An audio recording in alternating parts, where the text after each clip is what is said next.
মনে আছে জাতি, ৭১-এর সেই ১৪ই ডিসেম্বর কত মায়ের বুক খালি হয়েছিল সেই রাতে, কত জনের ঘর। জাতিকে মেধাশূন্য করেছিল বর্বর পাকিস্তানি হানাদার।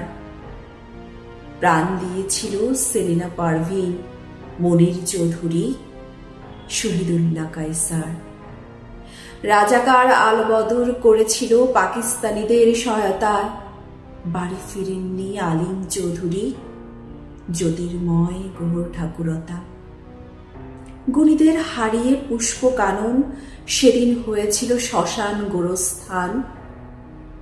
হারিয়েছে জাতি সিরাজউদ্দিন আর তাদের প্রিয় জহির রায়হান। হারিয়েছে জাতি প্রকৌশলী, ডাক্তার, শিক্ষাবিদ আর দার্শনিক।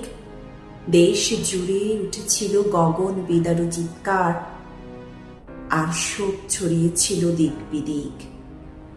রায়ের বাজার, বধ্যভূমি আর লাশে ভরা মিরপুর। জাতি হয়েছিল অভিভাবক শূন্য, সেই স্মৃতি বেদনা বিধুর।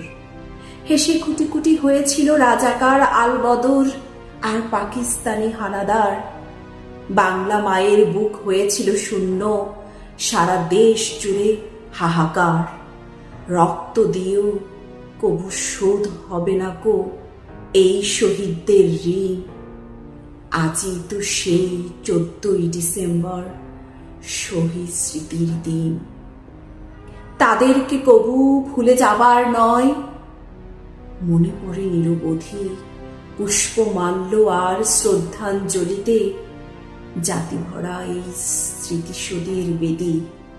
বিনম্র শ্রদ্ধা শহীদদের প্রতি, আর রহিল অনেক শোক জাতির কৃতি সন্তান আর শহীদ বুদ্ধিজীবী দিবস স্মৃতিতে অমর হোক।